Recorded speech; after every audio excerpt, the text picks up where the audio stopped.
We all watch the Oscars every year, and we are always some way or another disappointed. And that's okay. Even at their best, we can't be truly satisfied because we all have such different opinions. Ultimately, awards are arbitrary, though that doesn't mean they don't matter to a lot of us. This is nothing new to YouTube, but I would like to share my own personal thoughts on if I were to decide the nominations and the winners for this year's Academy Awards. For entertainment's sake, I will only be discussing 9 categories, which are Best Picture, Best Director, Best Actress, Best Actor, Best Supporting Actress, Best Supporting Actor, Best Original Screenplay, Best Adapted Screenplay, and Best Cinematography. In my reasonings for each winner, I wanted to share why I found them to be deserving enough for this specific award. The intention behind the video is to share my own specific thoughts, so do not expect for me to only just echo popular opinions that have already been said many times about these films. And if something isn't nominated, that does not mean I didn't like it. I really do like most movies I watch. There's also a chance I might have missed it. However, this is all in good fun, and I hope you enjoy.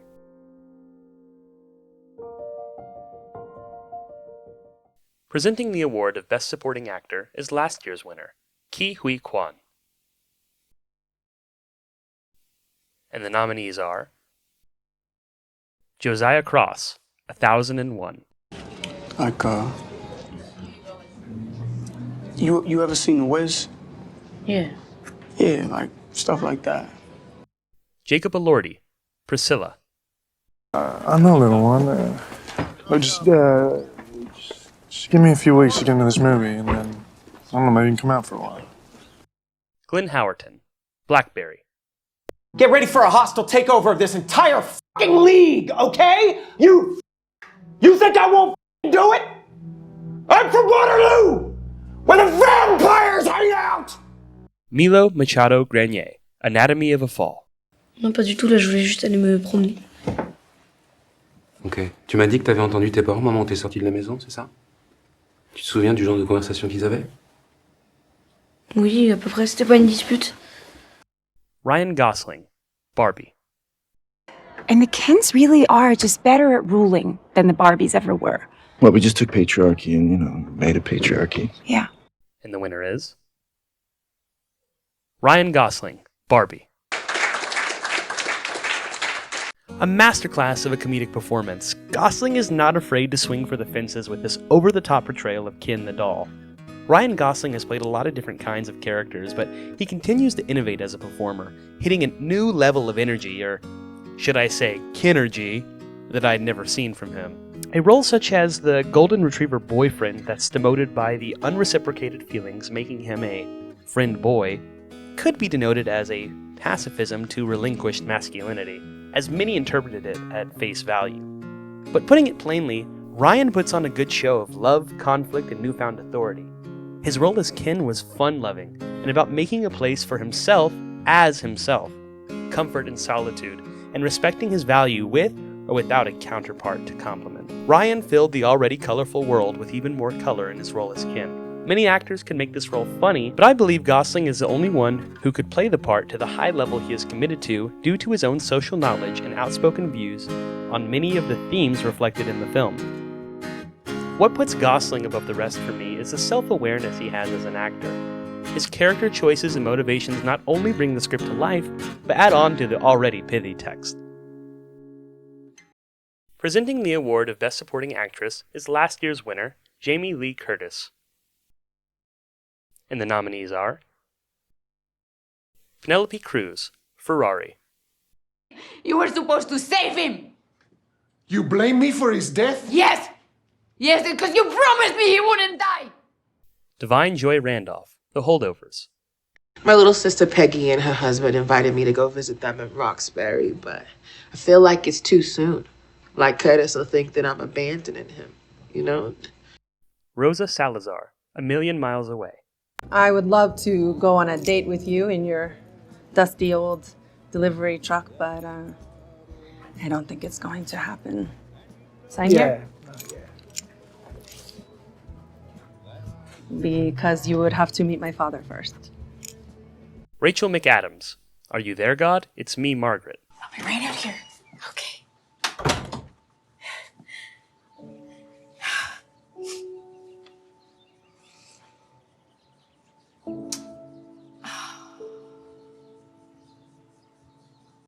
Madeline Yuna Voiles, the creator.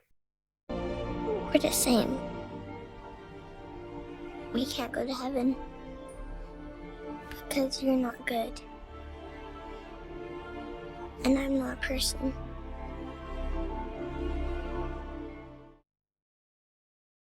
And the winner is Divine Joy Randolph, The Holdovers. She's won everything she's been nominated for a reason. Randolph has been a force this entire award season due to the tremendous performance delivered in Alexander Payne's The Holdovers. Randolph's chemistry with Paul Giamatti and Dominic Sessa is tender. Though she is technically a supporting character by classification, she never feels short of a lead.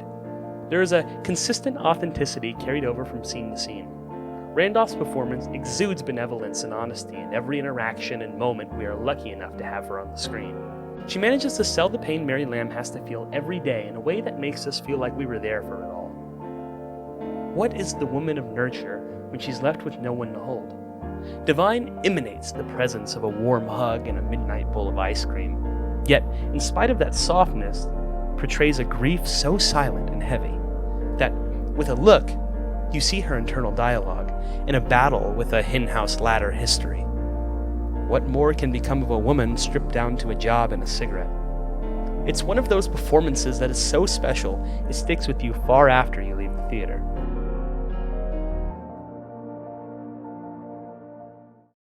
Presenting the award for Best Cinematography is Nicolas Cage. And the nominees are Zack Snyder, Rebel Moon.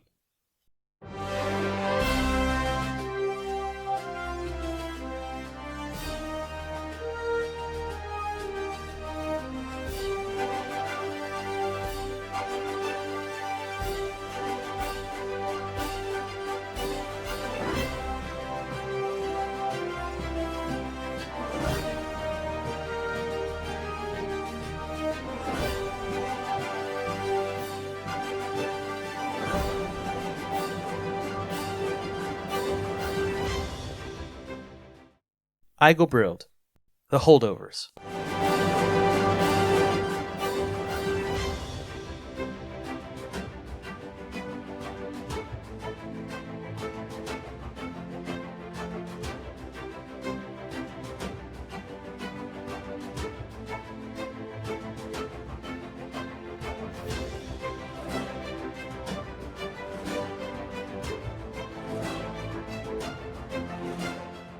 Matthias Erdle, The Iron Claw.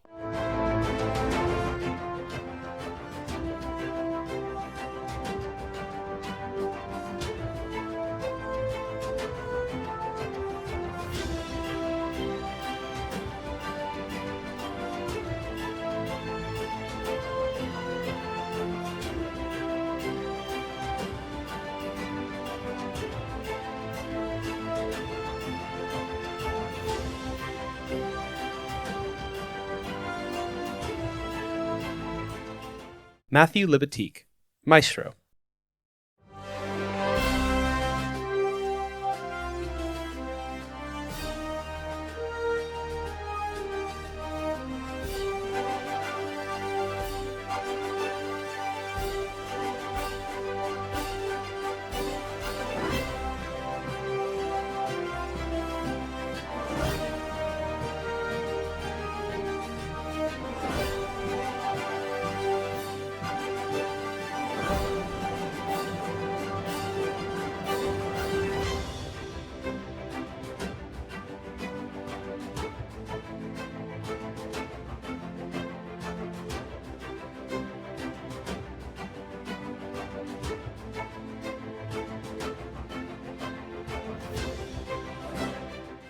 Hoyte van Hoytema, Oppenheimer.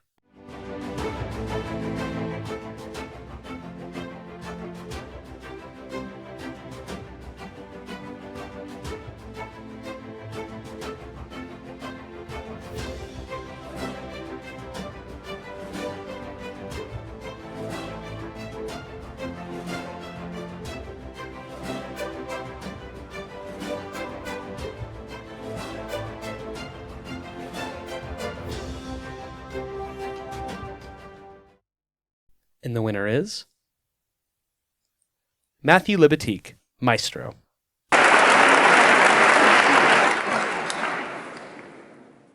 Director of photography Matthew Libatique's composition for Maestro is a spectacle.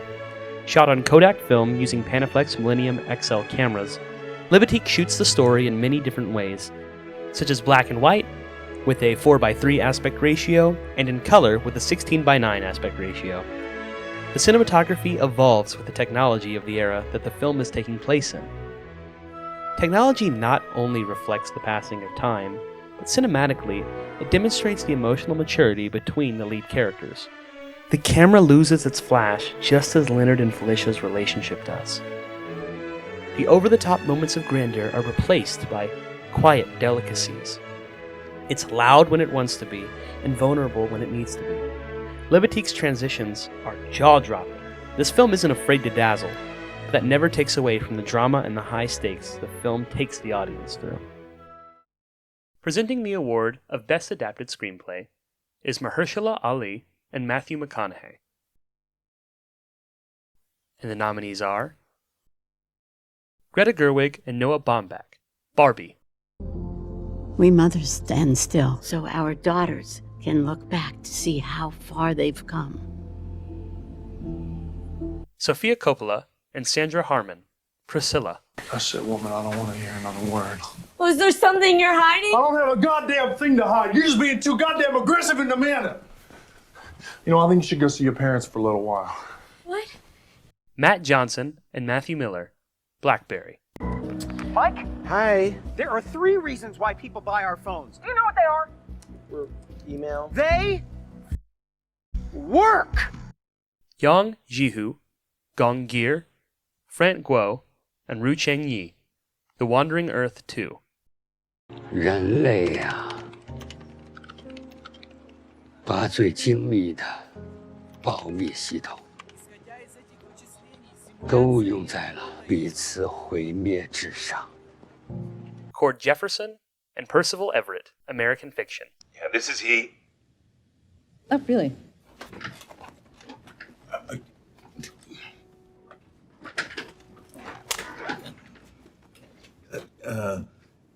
Yeah, God damn it. And the winner is Sofia Coppola and Sandra Harmon, Priscilla.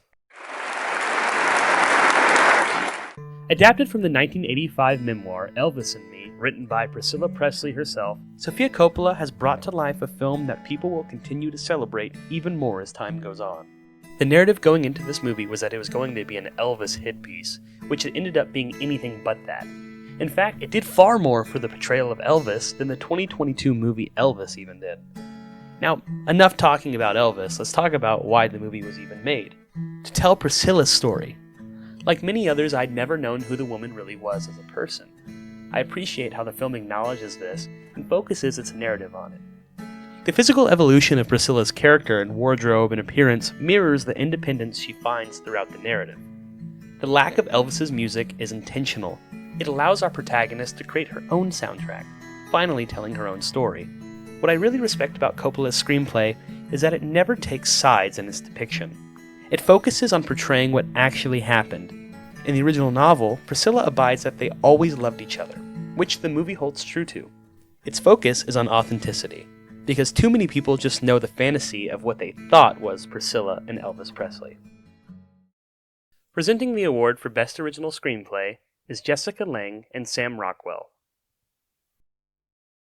And the nominees are David Hemmingson, The Holdovers.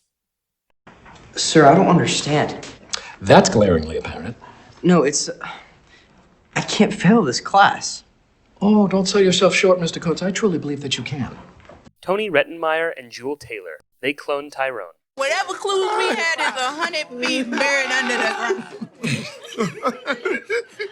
So I've been trying to tell you, man, it wouldn't hurt you to smile every once in a while. Celine Song, Past Lives. 근데 이번에 와서 확인한 사실은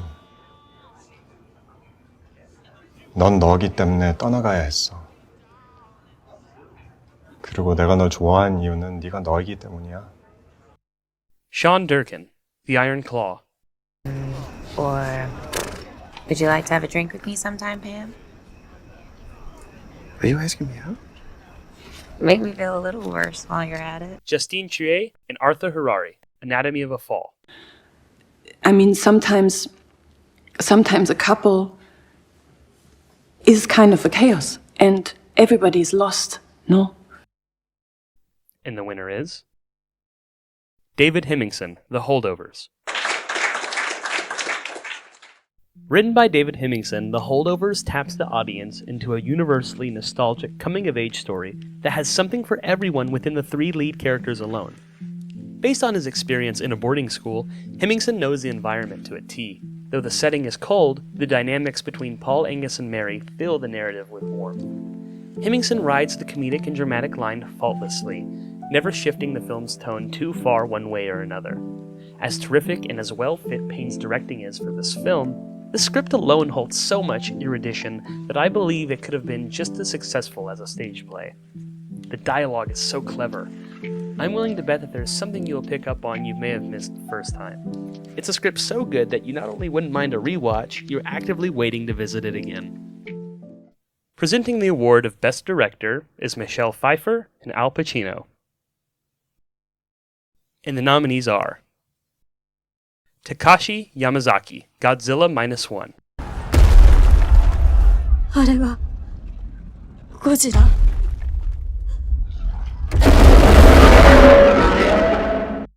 Greta Gerwig, Barbie.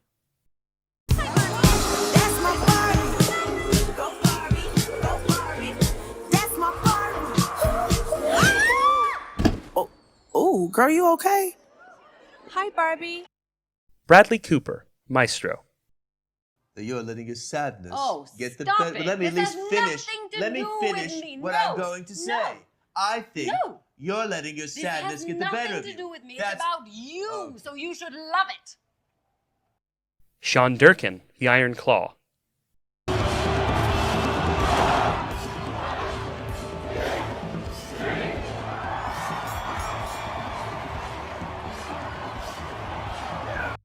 Paul King, Wonka.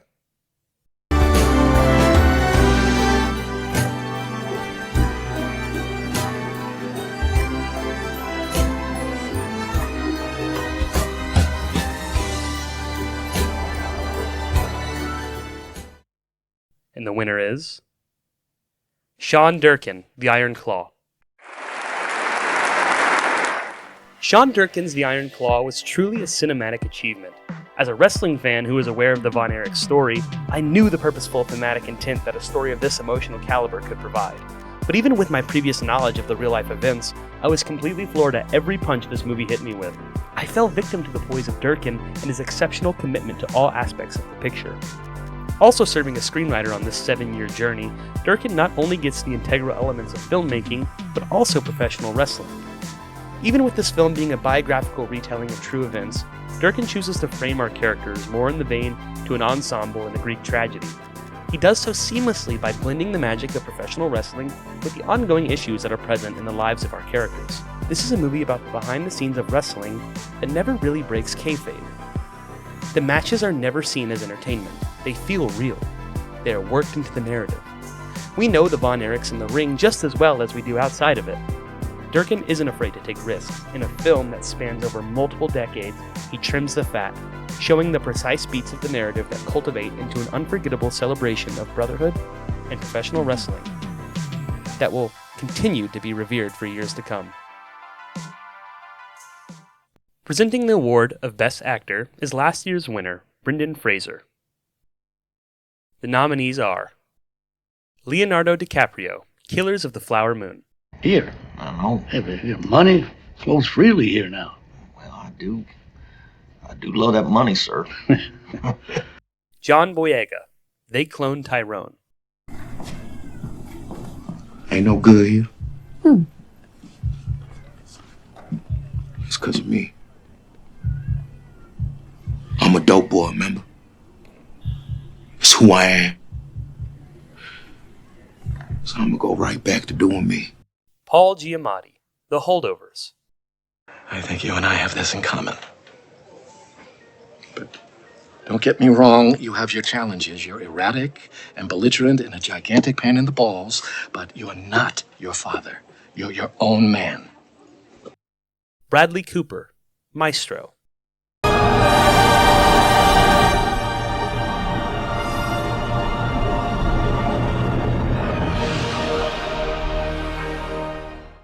Zac Efron, The Iron Claw. You shouldn't see me like this. Man doesn't cry. I'm sorry, boys.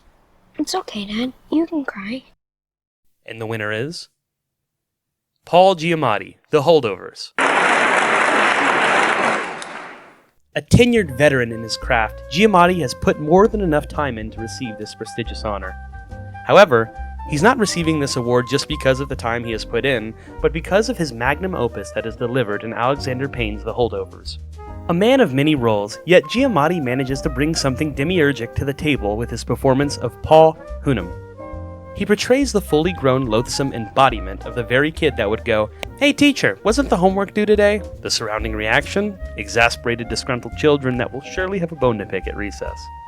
Now that child, fully fleshed into adulthood and imposing his unwavering scholarly rigor onto the hormonally blossoming children of the modern day, Paul makes a song and dance of this role, having historically stepped into antagonist characters, notably Marty Wolf and Big Fat Liar, and using that God-given snark and quick wit for something of good. This was not a one-note role, a solid brick of antagonism as it so easily could have been, but a crackling of a stony resolve and sentimental rediscovery of youthful boyhood. A high-level professionalism is on display at all times with every delivery, reaction, and breath of the character. Giamatti carries himself with a consistent aging impudicity that truly feels authentic and understandable in every way.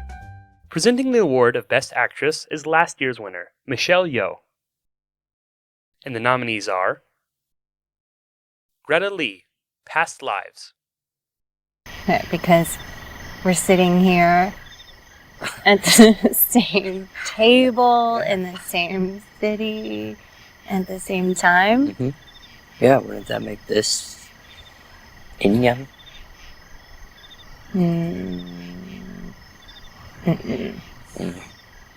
Lily Gladstone, Killers of the Flower Moon.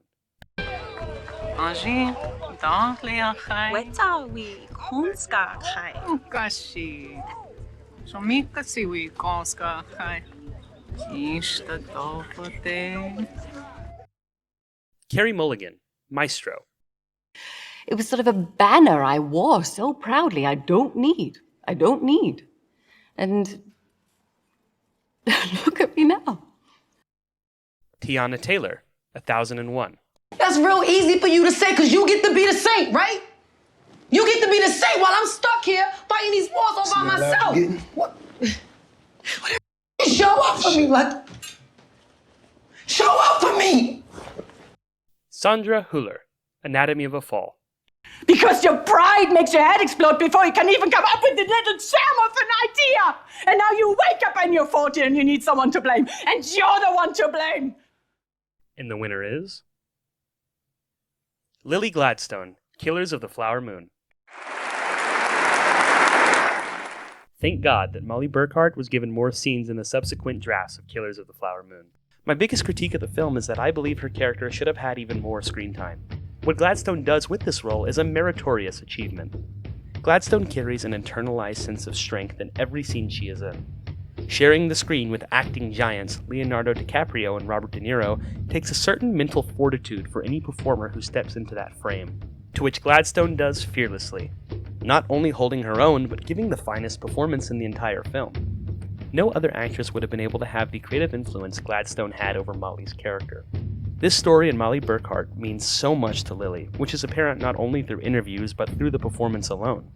The amount of research and time spent with the Osage people is the reason Gladstone was able to go above and beyond with this portrayal. Best Actress is the most stacked category of them all, which shows even more so the levels of eminence Gladstone achieves in Killers of the Flower Moon. After shining so brightly in this production, I expect to see her work with many other acclaimed directors who must be seeking her out as we speak. Presenting the award for Best Picture is Zendaya and Lupita Nyong'o. And the nominees are Spider-Man Across the Spider-Verse. You're the best thing I've ever done.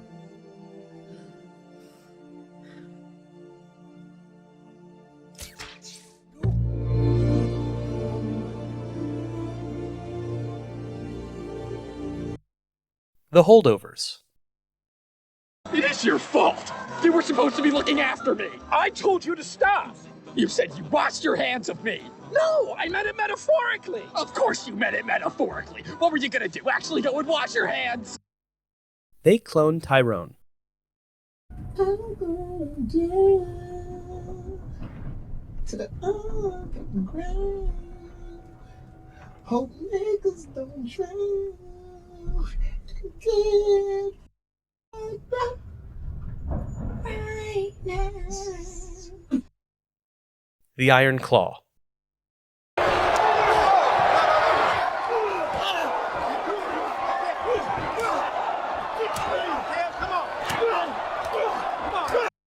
Godzilla -1.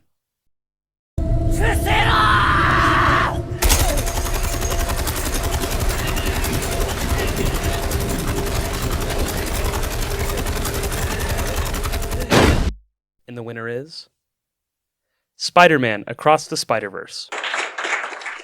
I truly believe that every year the award for Best Picture should go to the best movie of the year, regardless of genre, social climate, or distributing studio. And after many hours of consideration, it has to be Spider-Man Across the Spider-Verse. With an influx of comic book movies and even more specifically multiverse stories, Spider-Man Across the Spider-Verse feels abstract, innovative, and fresh. Following its predecessor, as well as last year's prestigious Best Picture winning film Everything Everywhere All at Once, Spider-Man Across the Spider-Verse continues to further evolve this specific subcategory of multiversal storytelling. The film manages to streamline a very complex narrative competently, which can be understood by any age demographic. It is adapted from a pretty dense source material without missing any important story elements from the original pages. With a Best Picture win, Spider-Man Across the Spider-Verse would join the ranks of one of the greatest sequels of all time, among other previous winners such as The Godfather Part 2 and Lord of the Rings Return of the King, which it rightfully deserves to be associated with. In an era where people claim the comic book movie genre has died, Spider-Man Across the Spider-Verse has grossed nearly $700 million worldwide due to the film's esteemed quality. In terms of quality, I'm speaking about the gorgeous visual components made up from a combination of 2D and 3D animation, which has become a staple of the animated genre thanks to the Spider-Verse films, as well as the meaningful themes that can vastly apply to all intersectionalities alike. This movie in particular is the best display of Stan Lee's famous quote regarding the character of Spider-Man. Mr. Lee said, "What I like about the costume is that anybody reading Spider-Man in any part of the world can imagine that they themselves are under the costume. And that's a good thing." Thank you so much for making it to the end of the video.